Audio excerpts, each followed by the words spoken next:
Hello and welcome to the Hampden Roar Podcast. Our World Cup build-up continues, and Scotland have, oh no, a friendly at Hampden Park to contend with this weekend.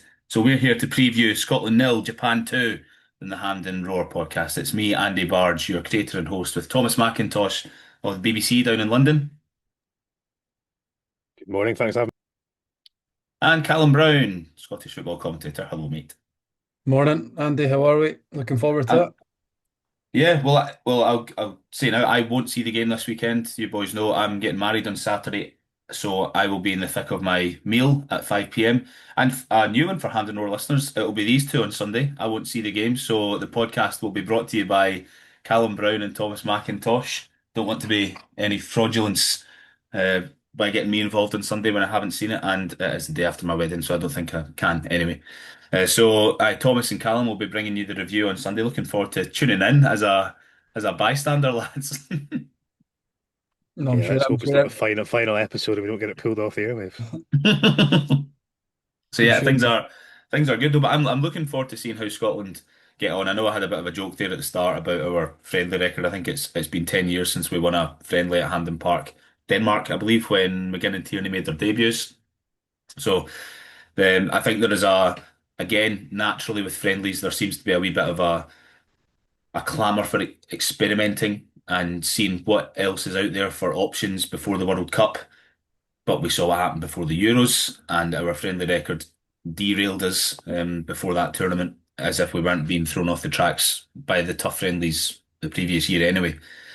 So my opinion here, boys, is that we treat this like it's an absolutely competitive game, play well and win, and not put the performance and result second by testing out other options. Of course, it'd be nice to see Conway, Lennon Miller, these guys maybe get some minutes, but I don't think that we should be starting with five or six boys who are unlikely to play in this summer, is how I feel about this quite strongly. Thomas, what about you? Yeah, I agree. I think you've got to take this and view it as a competitive fixture. Japan are going to bring a real sense of intensity that perhaps in friendly matches gone by we haven't had. I know friendly matches are kind of a thing of the past nowadays with all the Nations League games and the qualifiers, but I think they're ranked in the top 20 in the world, and they'll definitely fancy the chances of getting further into the World Cup. And certainly in previous tournaments, whenever I've seen them on TV, I've always been impressed by their pressing, and that's going to cause Scotland problems, and it's going to be a huge test. A preview of a test of what we can expect, certainly from Brazil, most likely from Morocco as well. Um, so it's going to Clarke's got a couple of dilemmas on his hands. Who does he pick to win goals? Who does he pick to play at right back? Does he go five at the back? Does he go four at the back? Who does he play midfield? Who does he play up front?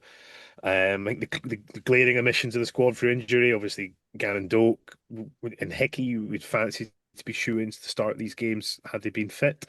But again, perhaps that's a good test for Clarke as well, because if their fitness is on the edge, they need players who can step up. So I think there's good opportunities for players who haven't had minutes at their clubs. I'm thinking Nathan Patterson, he was doing the media rounds yesterday. I'd love to see him start. I really think he's got a point to prove, and I think he'll be eager to prove everyone wrong, because I think his last game was that atrocious game against Northern Ireland 2 years ago, I think. And I really rally him to bounce back. So no, I don't think this is a time to be experimenting, and I'm sure it will cause a split opinion amongst the Tarn Army fans. But I would say you've got to go with your strongest team that is available. It might work out realistically anyway, Callum, because it's unlikely that we will have a full strength 24 lads to take to the Euros. It's certainly 11 to the World Cup, sorry, to take there, or certainly the full strength 11 to start. The chances are one or two of them won't make it through injury. And at the minute, that would be, as Thomas says, Gannon-Doak and Hickey. So full strength, apart from those two. On the right-hand side, there's probably a decision to make. Nathan Patterson is an interesting one. I think Ross McCrory's been having a brilliant season down south, but Patterson is fit, and the general opinion seems to be if he's fit, he is Hickey's understudy. And that is where it begins and ends. But Ralston's in the squad, and he's barely kicked a ball at Celtic lately. But he's got Clarke's trust. Like I was confused or a bit surprised that he was still in there despite Clarke's track record for loyalty. So it's probably one of the positions where we will get an insight as to who Clarke's actually sees as Hickey's replacement.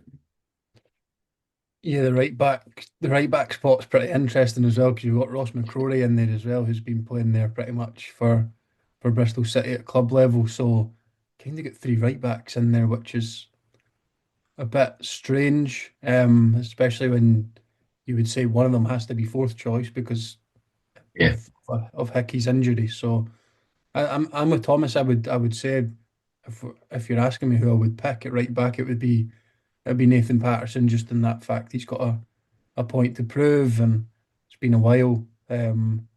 He's sort of played in and out at club level, but he's not really played the last month or so for Everton, not featured at all, which is again a worry. But for me, it's not as much of a worry as Ralston, who's third choice at Celtic.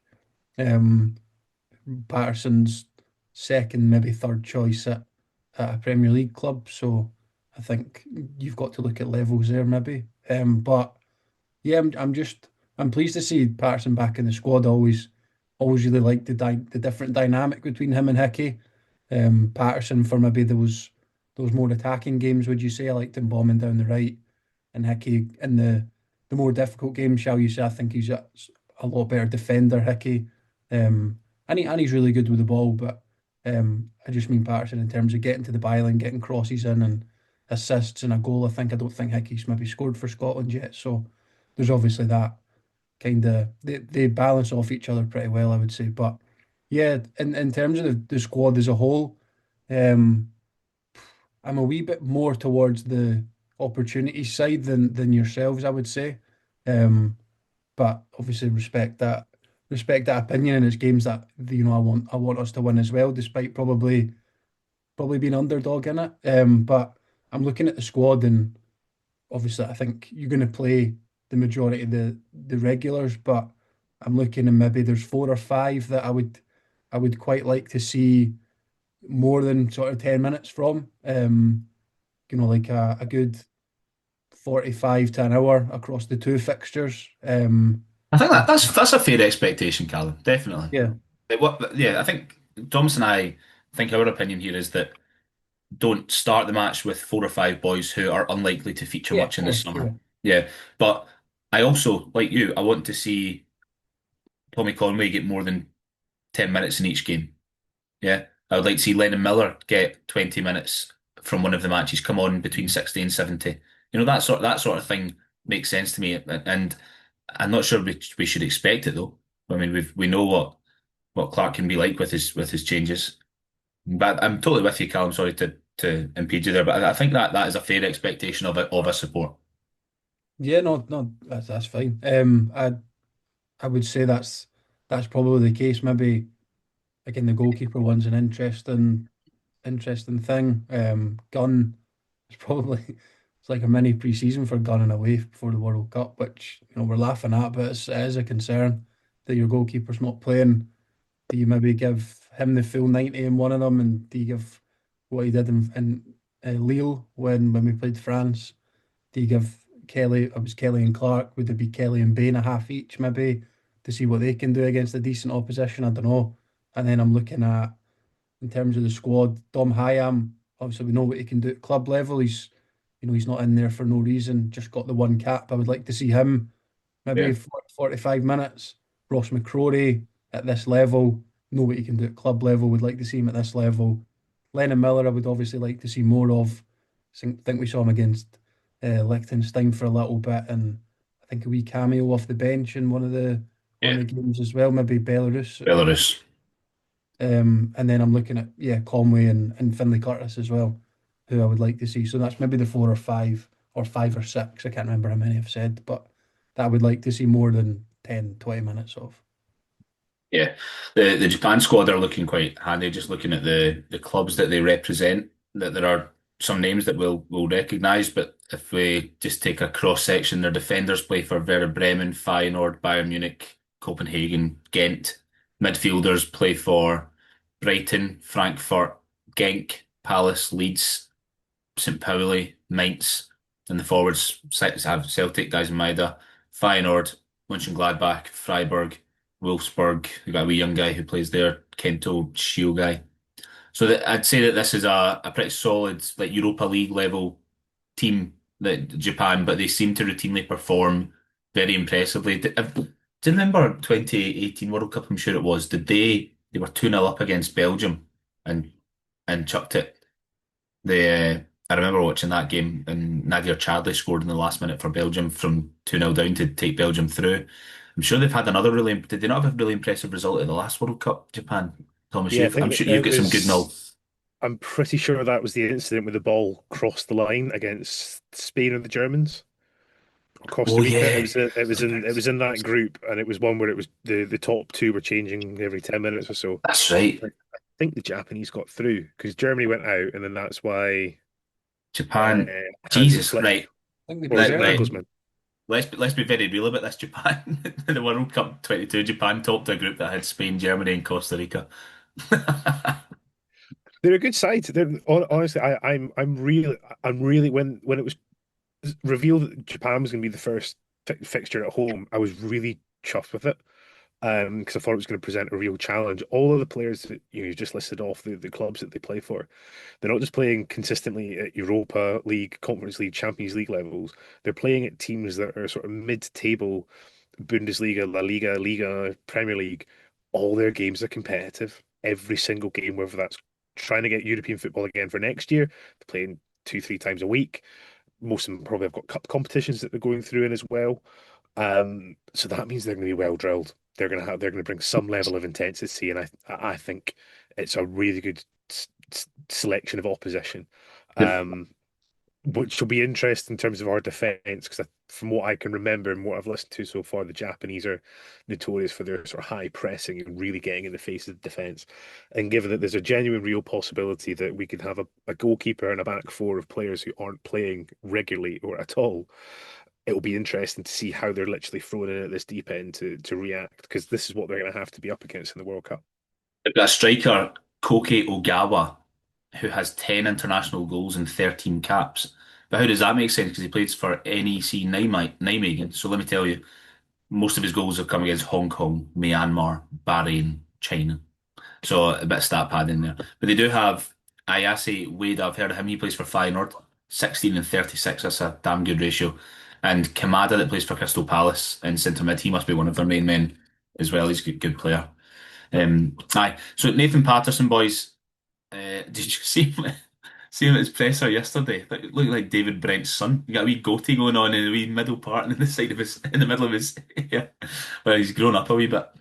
Moving across the defence, so I think Patterson might be in from the start ahead of McCrory or Ralston. Uh, it wouldn't make or break my day, but if Ralston starts, then he is enticing fury. I think it's unfortunate, but that's a fact. He's barely played for Celtic in about 3 months, so yeah. But then again, neither's Patterson at Everton, so where's the balance? Centre backs, Hanley's just back from injury.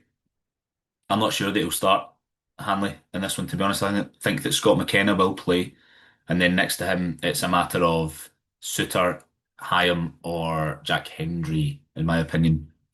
What do you reckon? Um, Usually I would say Suter McKenna. Obviously we know what Hanley's done. He's been brilliant in the campaign and the last few campaigns. But just coming back from injury, I don't know if he probably doesn't play two full 90s, so you're going to need to look at the alternative option. Normally I would say John Suter, but also he's not playing at Rangers at the minute. Yeah, what's is he just falling out the team? Giga and Fernandez are playing ahead of him the last month or so. So yeah, I'm not sure on that one. I think Fernandez has been very good for them, having watched a couple of games here and there, but um um I don't know. I'm not too keen on Giga, but um yeah, it is what Yeah. it is. Obviously Sutter's not playing, so See, seeing um seeing this seeing this instance, then surely Dom Hyam has a claim to yeah, start one of these matches. that's what I'm saying. And you're not going to have Hanley around forever. Obviously, Hyam's not massively young either, but um, Hanley's maybe 34 now off the top of my head. Hyam maybe 29, 30 perhaps. 30, just turned 30. Yeah, there we go. So I think you're going to need to look at when Hanley's not around, who's the successor? Obviously, we've got Suter and McKenna there, but is Hayam maybe another experienced defender to come in if Hanley is to maybe hang up the boots after the World Cup in terms of internationals?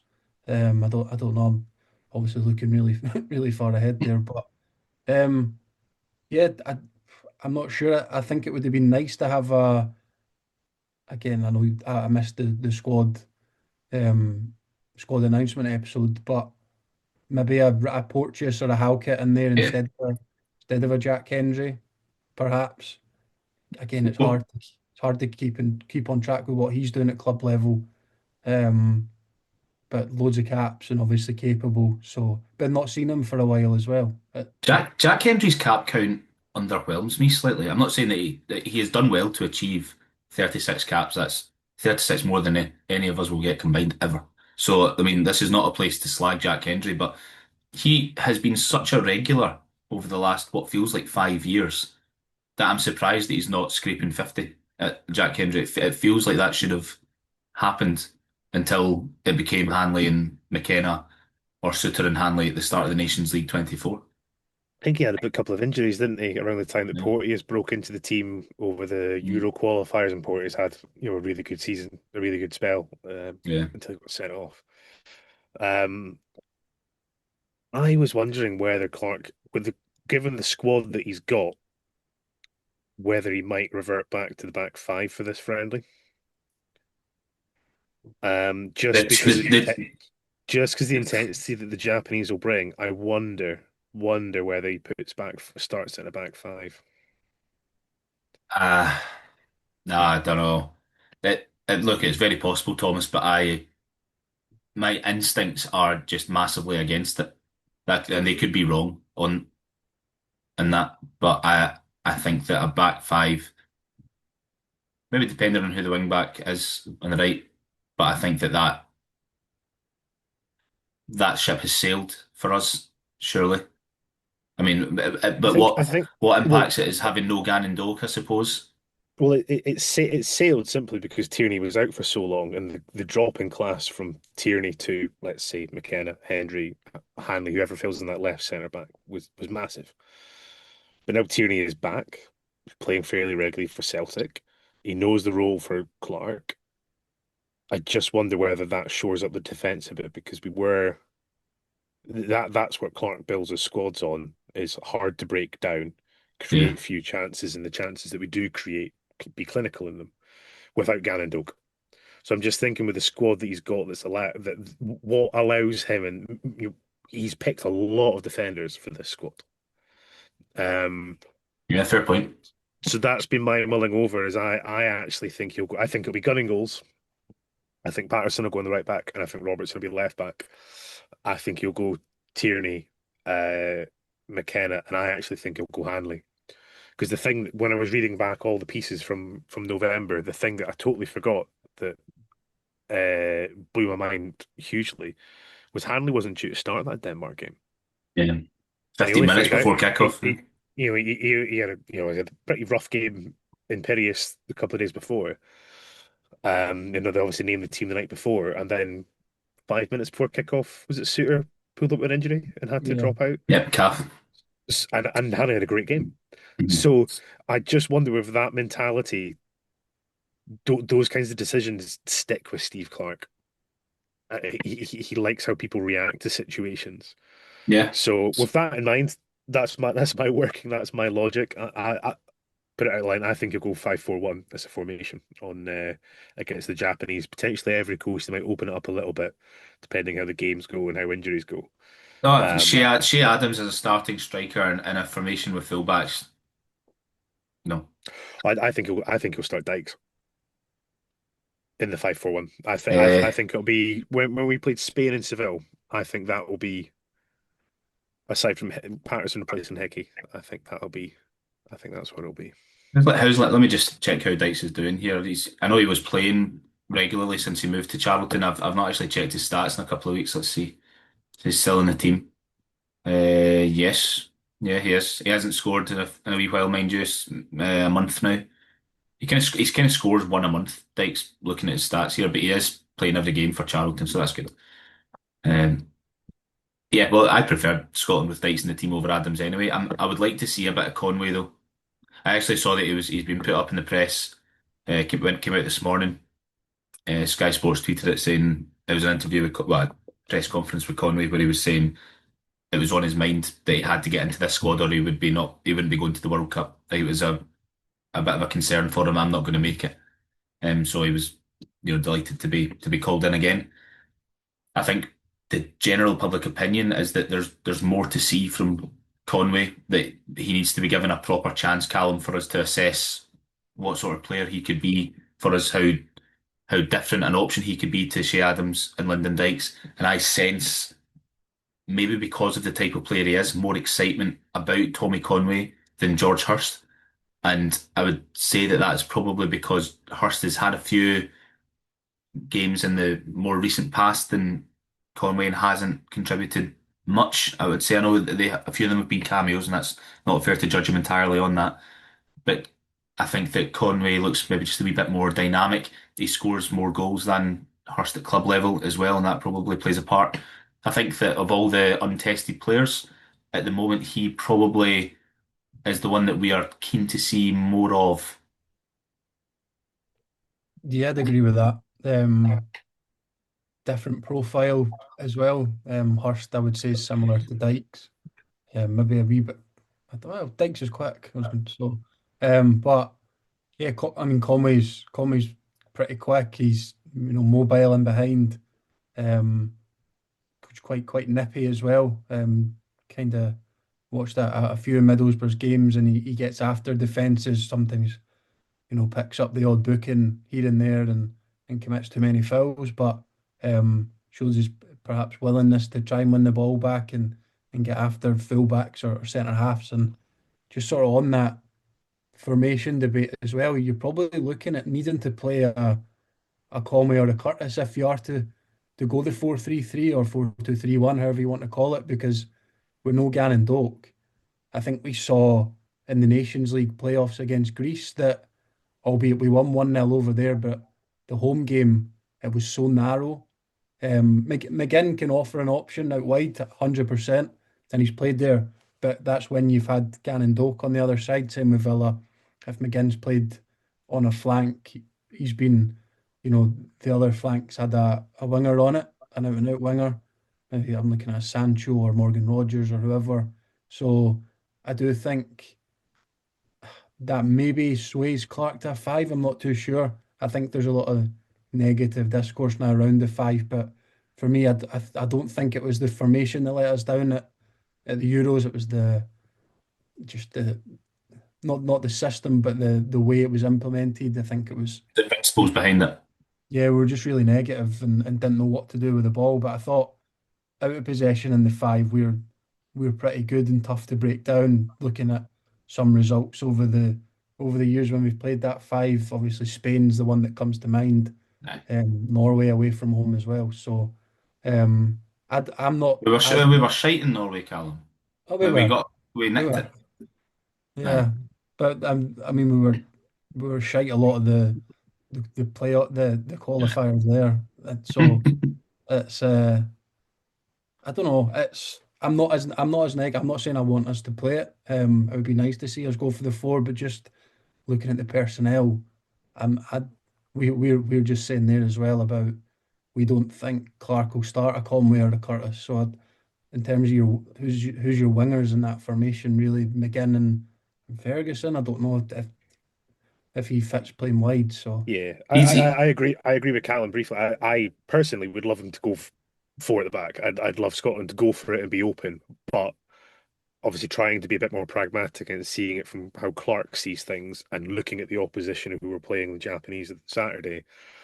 If they're going to do a front three that are going to press really high, I think that exposes our two centre halves. So I think bringing in that third one uh, allows that extra protection. Um, but also with Tierney, it reinforces that left hand side. Patterson's good at bombing forward. It's interesting who will, if he does do that, who will be the four in the midfield, because traditionally it's very narrow central midfielders without the wingers, as you say, with like Gannon-Doak. I'd love to see Curtis get a good couple of minutes, but I don't think he'll start. That kind of sort of surprise, direct element. Has he done enough to start the Scotland jersey? I don't know, and I don't think. I think it's a He, different formation from what he's been playing at Kelly. he looks good, Curtis. I like him. Yeah, I Yeah, like. I yeah, was really glad he got call up, and he's the yeah, kind of player who I think we should be looking at beyond the World Cup and yeah. into the Nations Aye. League. Because I think, as Callum alluded to, I think there's going to be a number of players who will consider or probably will hang up their Is boots after the World Cup once this is done. is Mikey Moore in his road at Rangers? Maybe. But it I was think it was he's more played on the right though. yeah, Gassama started, I think, quite a bit for Rangers. I think it was And against. I read that Rangers and or Moore were hoping that he'd stay for another season. That would maybe impede what Curtis is able to do if they are prioritising a Spurs youngster over him. Although if Spurs get relegated, Moore will go and play every match for them, won't he? So Well, ironically, if that happens, James Wilson might get some more games. I didn't not even consider that at all. Wow. I Jeez, Yeah, think oh. it was James more. Wilson getting a loan from Hearts to Spurs and they get relegated. That's It was more. It was more Skov Olsen. I think his yeah, arrival, Ah, and yeah, then you've got I think Gisama as well, and Moore. So that's maybe three. yeah, I'm trying to think who else they've played in yeah. those kind of areas, but um, yeah, I'm as Clarke said, I'm pleased he's gone out and got game time. And he's obviously doing Mm. really well at Kelly, and SFA did a wee bit with him this morning, or it would have been filmed yesterday. That they put out this morning on their socials, just a wee short minute interview.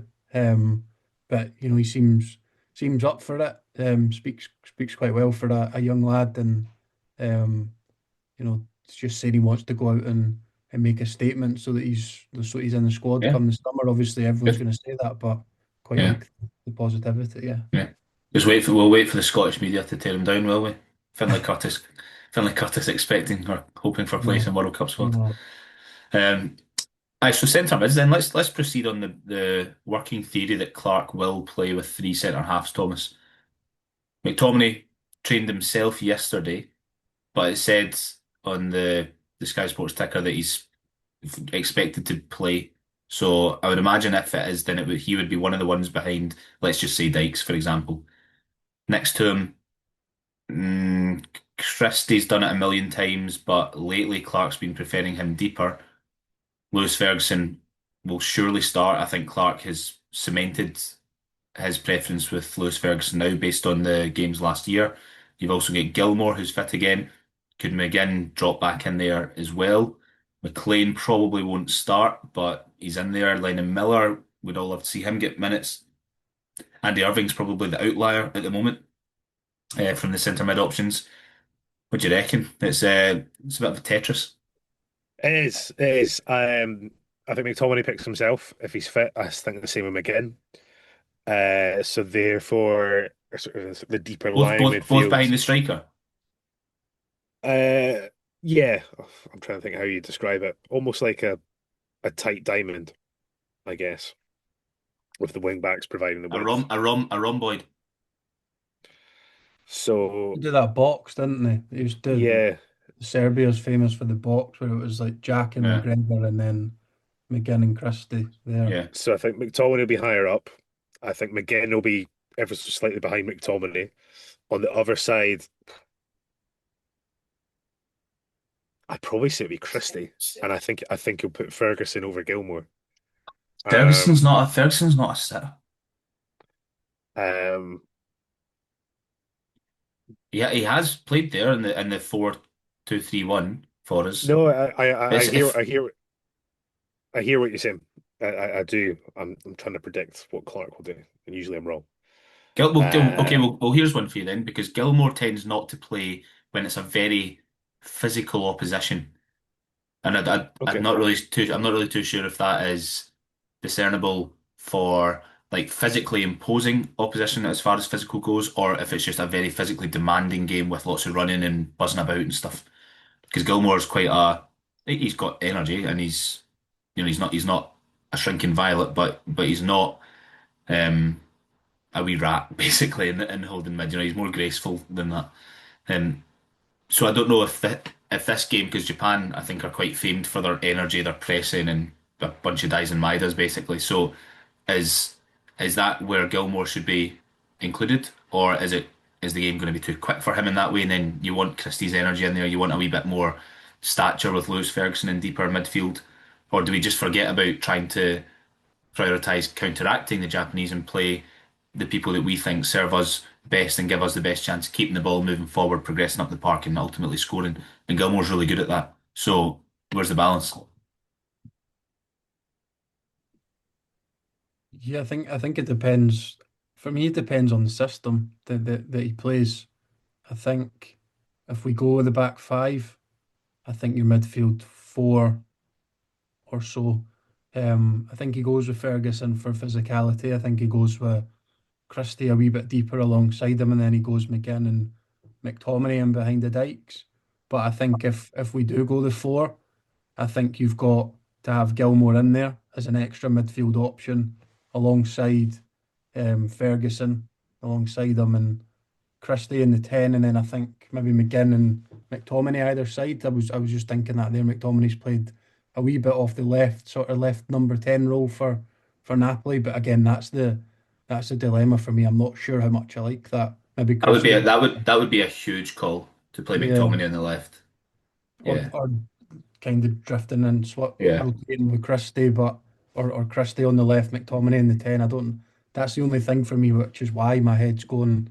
Maybe you do go a five in the personnel circumstances, but um, yeah, I'm not sure. It's a bit of a headache. It's probably a good headache to have, and might be good come the World Cup that you have both systems up your sleeve. Obviously, I'm not sure if we'll go a four sort of all out attack against Brazil. So maybe you want to practice at some stage in the match. Do you flip between a four and a five? Do you play a four on Saturday, a five on Tuesday, or vice versa? So it'll be interesting to see what he comes up with. I don't envy him. Do you I remember? imagine. Sorry, Thomas, when you go. So I imagine both friendlies will be physical. So certainly Ivory Coast one will be, and I think the Japanese one will be up for it too. Mm. And obviously, I absolutely adore Billy Gilmore. I think on the ball, he's fantastic at carrying it. Picking passes, brave, and he really links the play up very well. But I just wonder if, as Callum says, it's going to be a physical game to start with. And you can always bring him on because again, that's going to be a crucial thing to work out going into the World Cup is who reacts well to coming off the bench, who's going to provide the energy when it's needed. Christie Aye. always gives that all, and you saw it from that Denmark game. The McTominay goal doesn't happen if it's not for Christie chasing down. I think it was Dorgu in the corner, um, and that's why I think Christie suits very well, and he's come back Yeah. into the Bournemouth team. He's doing really well. McTominay picks himself. McGinn picks himself. And it's that flip between Ferguson. I agree with you. He's far more better suited pushing forward. But equally, I think all four midfielders, if they're asked to play deeper, they'll play deeper. If they're asked to play a bit higher up, they will. They'll almost kind of interchange, if that makes sense, depending on where the ball is. Um, I don't think I'd start Ferguson. who Uh, would you go for? I think I would play Gilmore and Christie with McGinn and McTominay in front, or the alternative to that would be uh, Gilmore and McGinn with McTominay and Christie slightly in front. But I would rather Christie deeper. I think anyway. That's if we're going with the box. I really like Gilmore. I'm a big fan of Christie. He's doing well for Bournemouth. One odd goal that he scored at the weekend against Man United, just with his right foot for a change. Yeah, And then McTominay, no qualms with probably McGinn next to him. Yeah, I think that's the way that I would go if it's the box. just on Gilmore. Obviously didn't start that away game to Denmark, and I think it was Greece at home he never started. But Mhm. so I think Clarke's maybe shown in the past about I don't know physicality or whatever, and there was a few Germany, games. the Euros, Calum.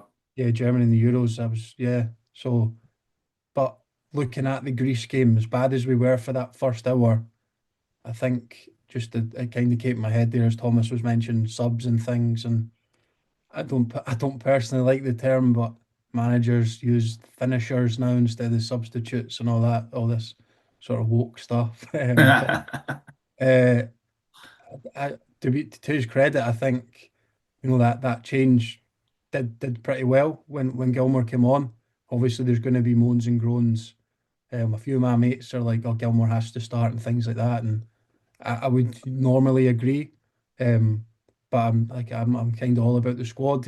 Just because you're not starting doesn't mean you can't impact. And I think that Greece Yeah, game at home, albeit you probably do score a wee bit of a lucky third goal, and the other two are set pieces, I think. So or off a second phase of a set piece. So maybe he doesn't have an actual impact in the goal, yeah. but I think in terms of the control of the game, maybe Greece obviously sitting after that 1-0 lead, but I think his impetus in coming on, I think he really drove us forward. He was a bit of an unsung hero that night off the bench. So just in terms of impact, if you're behind in a game or drawn in a game and need it opened up a wee bit or a wee bit foot in the ball, I think Billy Gilmore off the bench could be an option, but would like to see him start.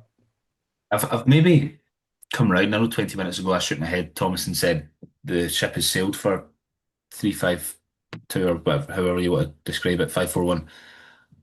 But without Gannon-Doak in the squad, and with Curtis still to make his debut or like kind of prove his worth at international level, we have looked so forlorn without pace in the 4-3-3.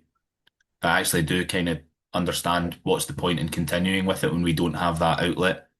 So unless Curtis is going to be that outlet, then who do we use to take advantage of that shape? So the more that we talk about it, the more open I am to the possibility of going back to this. Hopefully Tierney can produce the sort of consistency that he showed in the qualifiers for the Euros, and we can get McGinn and McTominay thriving again like they did in that setup as well.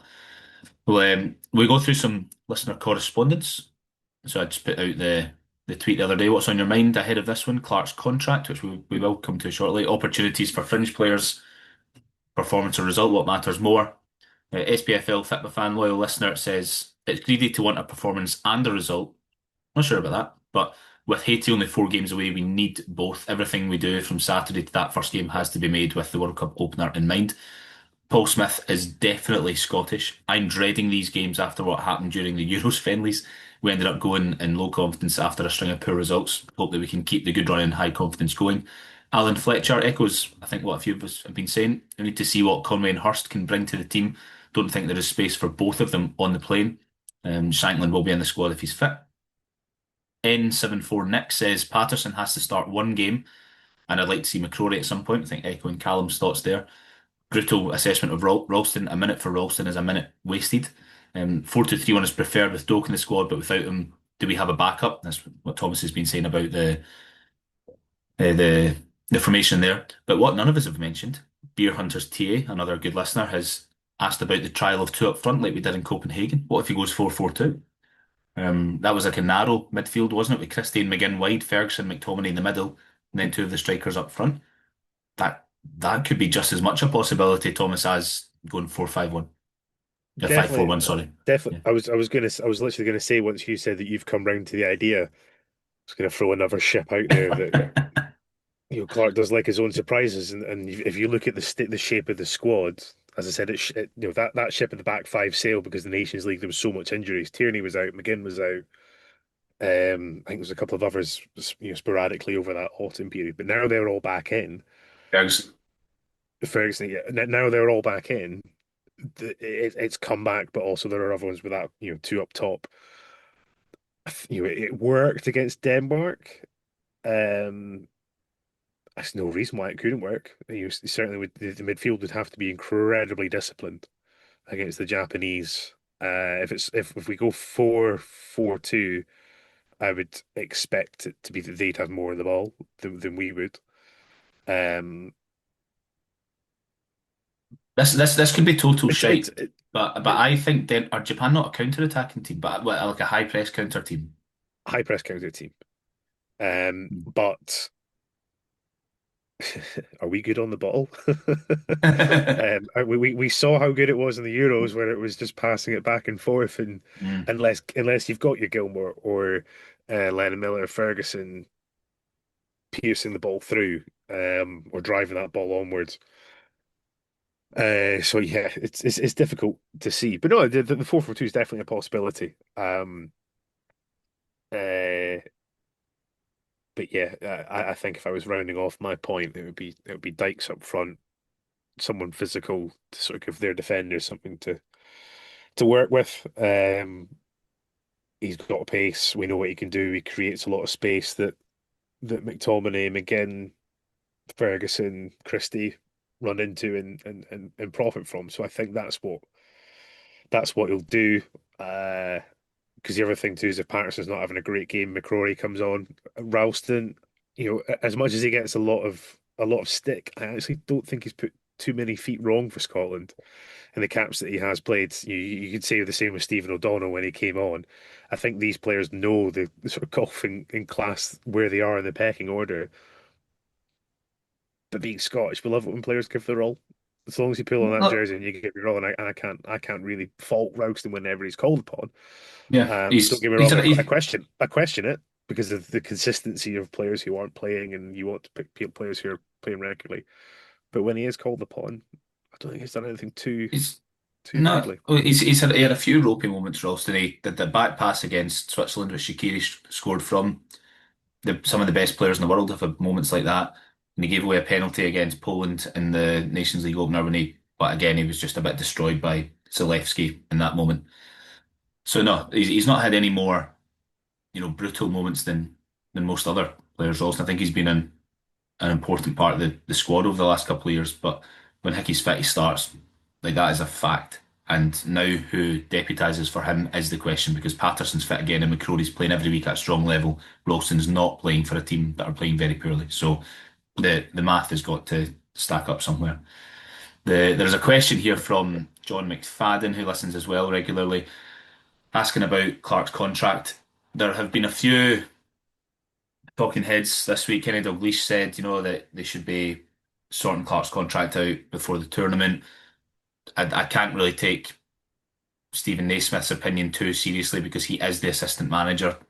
Of course, he's going to say that Clarke should get a new contract. I mean, it's not newsworthy that he has said Clarke should get a new contract. It's only notable if he says no, do not give him one.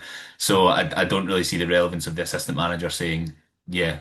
So because he's going to keep him in a job as well. So yeah, obviously he's going to say that. I think that it would be silly to give Clarke a new contract now before the tournament. This could go very well for us, and therefore he could probably command a much higher salary anyway. So I don't really see the con to that for him though. Do you think there is a realistic worry if he does decide he wants to stay on and the World Cup doesn't go well that he won't be offered one, Thomas? Do you think that is really what's playing on his mind here? Um, as I say, it's always difficult to step into the mind of Steve Clarke and predict, isn't it?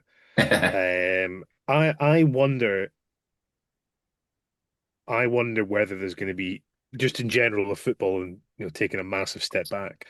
I think there's going to be huge managerial changes over the summer, club wise, international level, and I think a lot of jobs are going to come up. Um, and I wonder whether he's got. I don't know whether there's been chats or he might have had his eye on a couple of jobs. Um, but equally, he seems to be more swayed in the recent weeks or months to what was initially 75-25 that he wouldn't go, and then it was 50-50. So it's swinging back in the favour. Um, my default always with going for new managers is who's the obvious replacement. And right now for Scotland, I don't see it right this second.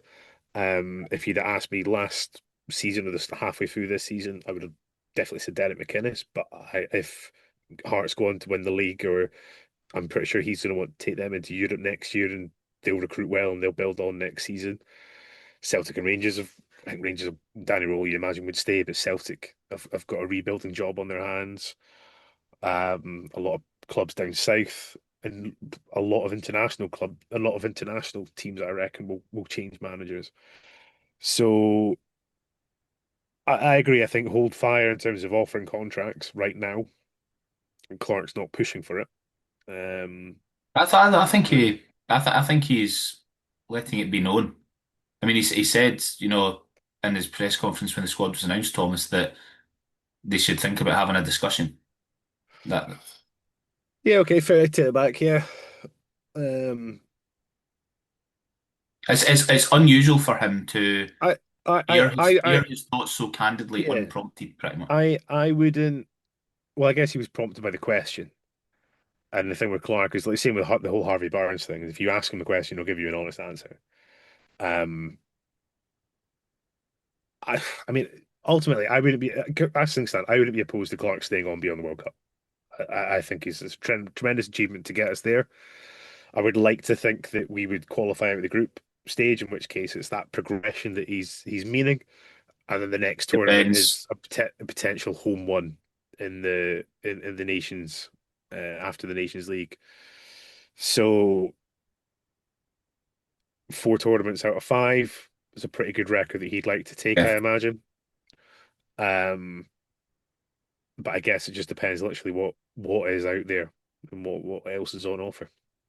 Callum, what do you reckon? If we have a good World Cup, I think that the consensus will be give him a contract now, give him what he wants. If we don't have a good World Cup, is the credit in the bank sufficient for him to warrant another campaign? It's tough. I mean, I think I've always been on here and been kind of pro Clarke, really positive about him. But I don't know if I could maybe justify right now giving him a contract before the World Cup, just in case some like I know disaster happens or whatever. But I mean, I think he has raised expectations though. I think like we would all be chuffed to get out the group. Um, I know that obviously there's three that get through most groups, and you kind of want to, if you just get to last 32, some people would maybe see that as still not success or whatever. But But well, it depends on context, though, Callum. yeah, of course. Like we slightly covered this in the last pod, but if we scrape through as say the seventh best third place team because we beat Haiti and had enough of a goal difference against the other two after losing 2 games, then we accept that that's the tournament that we're playing in, I think, and we're through, job done, fine. If we then get pumped by a superior nation in the last 32, right, that fine, that can happen. But if we were to lose or turn in a sort of performance that we had against Hungary in the Yeah. last 32 of the World Cup and go out with our tails between legs, that's not a success for me. And I think reflecting on what you're just saying, standards have to be higher than that for the Scotland team, the group of players, and the manager himself. I think that we have to expect to be able to compete and not disappear with a whimper when the going gets tough at a tournament. Is my opinion now. I mean, these boys aren't novices anymore. Well, here's Yeah, a question for you that's then: fair. of if who's the next manager after Steve Clarke in your guys' view? I'm in such a quandary with that because I feel quite strongly that it should be a Scottish manager and it won't be Moyes because he's about to take Everton to Europe unbelievably. Who else is doing well from a Scottish point of view? I don't want Derek Alex McInnes. Neil's doing well at Millwall. He is. Alex Neil On is. bet on but I wonder whether he quite likes the club football. Uh, and after that, I'm really I can't. I honestly can't think. I don't want McInnes, so I don't know. I really do think that we might have to look further afield, and some people will be listening to this thinking, of course we should. That's fine. That like who cares where the manager's from? And that if you think that, absolutely no problem. We should probably have to cast the net. I would always choose a good Scottish manager first for international football, and I yeah, there aren't many staring us in the face. I actually wonder if Moyes is ever going to happen. I'm not sure. I thought, what is he? Let's just double check. I think he's about 64, 65 now. Yeah, Um, what a job he's done. It's kind of mental that everyone, oh, well, say everyone was touting him, but he was the kind of obvious one at that point mhm. when people wanted Clarke out. But again, you were looking at what he was on at West Ham and then what Scotland could offer and things. It's Aye. just kind of looks a wee bit daft now. Not to say that getting Everton into Europe's better than managing your country, but it's I He's think probably getting paid 4 or 5 times the amount yeah, that he would with it. no, Yeah. that's what I mean. Good Yeah. bit. I think your country, managing your country, if you're passionate about your country, that is the pinnacle. You listen to players say it, that have gone on and won multiple leagues, won multiple cups and things like that. Like guys like Andy Robertson will put, Aye. if he breaks the cap record, that'll be up there with with a Champions League for him and a Premier League, things Yeah. like that. So maybe that could entice a Moyes in the future. But yeah, similar to you, Andy, I don't think there's not an obvious candidate like there was when like there was when McLeish departed. I think Clarke was the obvious one, doing so well at Kelly, approaching the end of a contract, leaving Kelly on it was like the perfect way, left Kelly on such a positive, did an incredible job there and was like the perfect candidate. Obviously, we'll not you covered in the book what happened before that with the debacle. I hope there's a bit more of a contingency plan than what happened the last time with O'Neill and all that kind of thing. But yeah, I, I I personally wouldn't worry about it for the next 3 months. Obviously, it's been on people's lips because it's been asked and because he's spoken about it. But I think it's just a sit down after the World Cup, depending on what happens. If Clarke was offered a, a new contract, I'm not opposed to him getting one, given what he's done. 3 tournaments Now, out more. Yeah, just with obviously, ideally, if it was me, I would wait till after the World Cup. But if, say, I was to wake up tomorrow and Clarke signed a new 2-year deal to take us to after Euro 2028, for example, I'm not opposed to that. I think he deserves it. We're discussing friendlies, um, post, sorry, pre-World Cup friendlies, whilst the likes of Wales, Ireland, Northern Ireland are all in the World Cup playoffs. So we've qualified automatically. I think it's overlooked how incredible that is for me. Whether it was luck, whether we were poor, whatever. So the, do Yeah, you know he's what? he, What? he's raised the expectations over and standards over the years. You touched on earlier when the Scotland's last friendly win was 10 years ago against Denmark when McGinn and Tierney made their debuts. And now look at them in the squad and the core that he's built. And he's always banged on about this, just sort of this conveyor belt and this core of a squad, similar to how Wales did it years and years ago, and probably still do it now. To their credit, he has built that. So there is an element I agree with Callum that I think he's earned it. I don't think you can turn away and say you've got us the World Cup. I don't. I'm gutted that you've got a new deal. I would. No, I get that. I get that, Thomas, and I agree with you on that. But I think he also has to prove that at a tournament we won't choke. Not expecting us to go on and win it, but I'm expecting us to be in with a chance of getting out the groups. And I know against Hungary we were, because if we'd won that game, we would have gone through.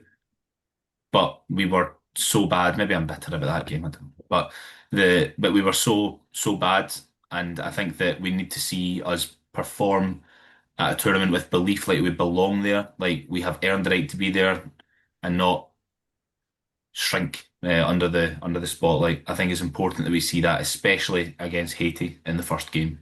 If that goes badly, any contract that Clarke had signed before the tournament, I would I would be opposed to it, basically on the basis of that.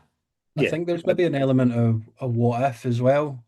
Just speaking as myself as a fan, kind of taking journalism, commentator, whatever head off. When you look at games, sometimes you're a wee bit like, and it probably is careful what you wish for, though, is how I would caveat it.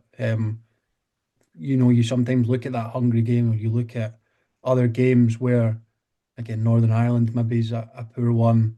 Other games where the onus is on us, and you're going, oh well, what if we had a more attacking coach? What if we were playing all this football and things like that? But then I'll always go back to, well, would that attacking coach have got us a 0-0 in Copenhagen? Like, would we have beat Greece? Would we have, beaten Spain? All that kind of thing. Would we have got hammered 5-0 off of Spain because we were going for it? So, I don't know. Yeah, I look at a Craig Bellamy at Wales, and he's like, I'm going for it tonight, type thing, which I like in a way. But then I'm also sort of like, well, you could go out tonight and get absolutely dicked. So, you kind of it's rough with the smooth in a way. So I think he's done much more positive than negative. oh, But undoubtedly. Yeah. of course, like I'm similar to yourself in a way, Andy, that he deserves some criticism here and there, and there's definitely aspects he can improve. He's not he's far from untouchable, but I think he's probably united the nation, I would say. Mm. And it's been my fondest time ever following Scotland. So Yeah, yeah. I think that there's definitely an argument to give him one. I just My opinion is that we should wait and see how the World Cup goes because if it's a disaster, yeah, I then agree. I think that any contract signed before it would be covered by a question mark. When we thought that, remember he was given one, and it worked out well in the end. Remember he was given one before we played Denmark away in that game they beat us 2-0. Absolutely ran riot, and somehow it wasn't 5 or 6. And after that, we were thinking, oh shit, because we'd won one of our first four qualifiers, but straight after it, we went on a run where we won 5 or 6 in a row and qualified.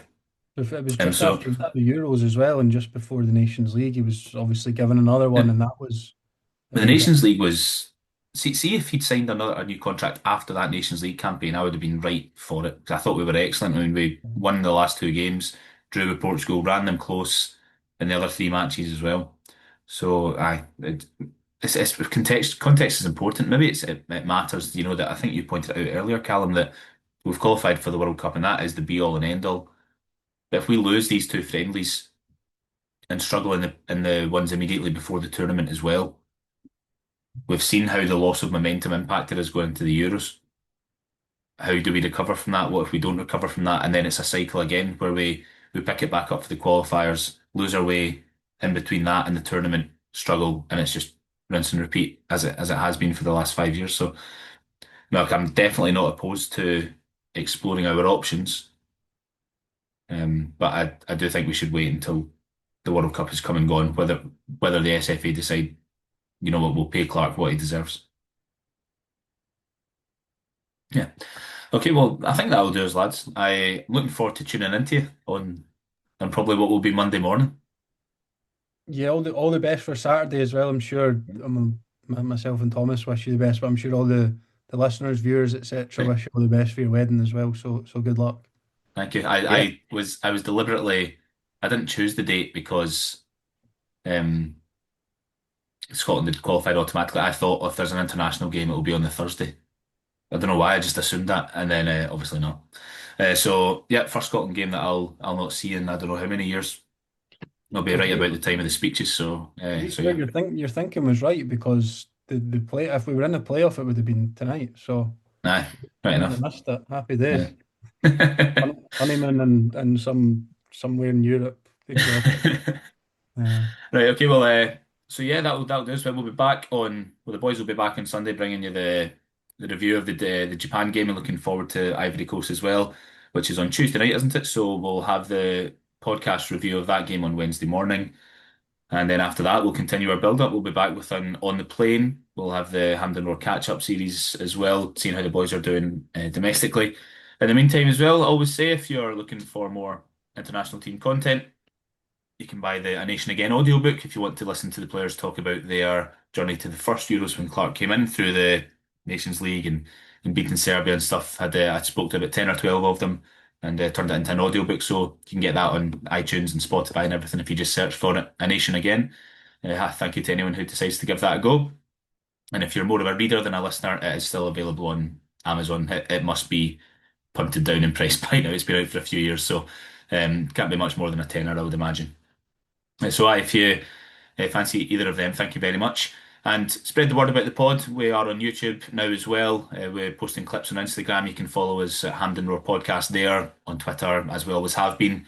So yeah, spread the word, tell your pals. We'll be continuing the World Cup build-up on a weekly basis. This is your only place to get regular, completely dedicated Hampden national team discussions. So thanks for tuning in, and we hope you join us again next time. Thomas, Callum, looking forward to hearing you on Sunday, and we'll be back as a trio on Wednesday. Thank you.